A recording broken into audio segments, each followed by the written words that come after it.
રાજ્યના મુખ્યમંત્રી ભૂપેન્દ્ર પટેલના દિશા નિર્દેશમાં ગુજરાતના યુવાનોએ ડ્રગ્સની બદીથી દૂર રાખવા ડ્રગ્સ સામે રીતસરની જંગ છેડી છે। ત્યારે રાજ્યભરમાંથી દારૂ જુગાર ઉપરાંત ડ્રગ્સના કેસો શોધી કાઢીને માફિયાઓ સુધી પહોંચવા ગૃહ રાજ્યમંત્રી હર્ષ સંઘવી દ્વારા state monitoring cell SMC police સ્ટેશનમાં ખાસ ટીમ બનાવવા સૂચનાઓ આપવામાં આવી હતી, જે અંતર્ગત આજે સ્ટેટ મોનિટરિંગ સેલ પોલીસ સ્ટેશનમાં એનડીપીએસનો પ્રથમ કેસ નોંધાયો છે।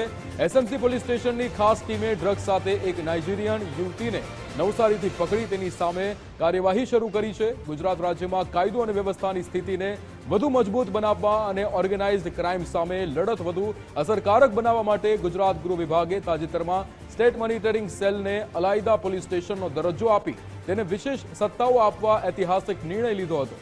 દરમિયાન ગૃહ રાજ્યમંત્રીશ્રીની સૂચના મુજબ ડ્રગ્સ હેરાફેરી અંગે બાજ નજર રાખી ડ્રગ્સ ડિલિવરી પહેલા જ પેડલરોને પકડવા એસએમસી પોલીસ સ્ટેશનની ખાસ ટીમને મોટી સફળતા મળી છે।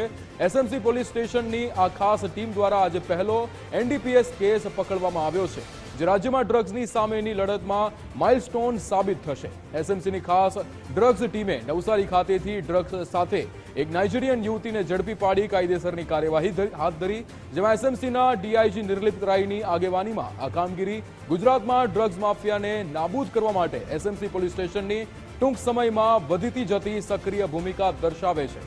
વધુ વિગતો મેળવીશું। આપણી સાથે ફોન લાઈવ પર નિકુંજ જાની જોડાઈ ગયા છે। નિકુંજ, જે રીતે ગુજરાતમાં યુવાનોને ડ્રગ્સની બદીથી દૂર રાખવા માટે જે હવે જંગ છેડવામાં આવી છે અને નાઇજીરિયન યુવતીને ધરપકડ કરવામાં આવી છે, શું વિગતો?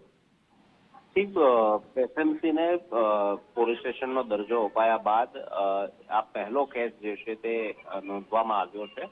એનડીપીએસનો પ્રથમ કેસ છે, જે સ્ટેટ મોનિટરિંગ સેલના પોલીસ સ્ટેશનમાં નોંધાયો છે। એસએમસીની પોલીસની એક ખાસ ટીમે નવસારીથી ડ્રગ્સ સાથે એક નાઇજીરિયન યુવતી જે છે તેની ધરપકડ કરી છે, હેરાફેરી કરી રહી હતી અને એસએમસીનો પોલીસ સ્ટેશનનો દરજ્જો મળ્યા બાદ એનડીપીએસ એટલે કે ડ્રગ્સ સાથે જોડાયેલો આ પ્રથમ કેસ જે છે તે નોંધાયો છે।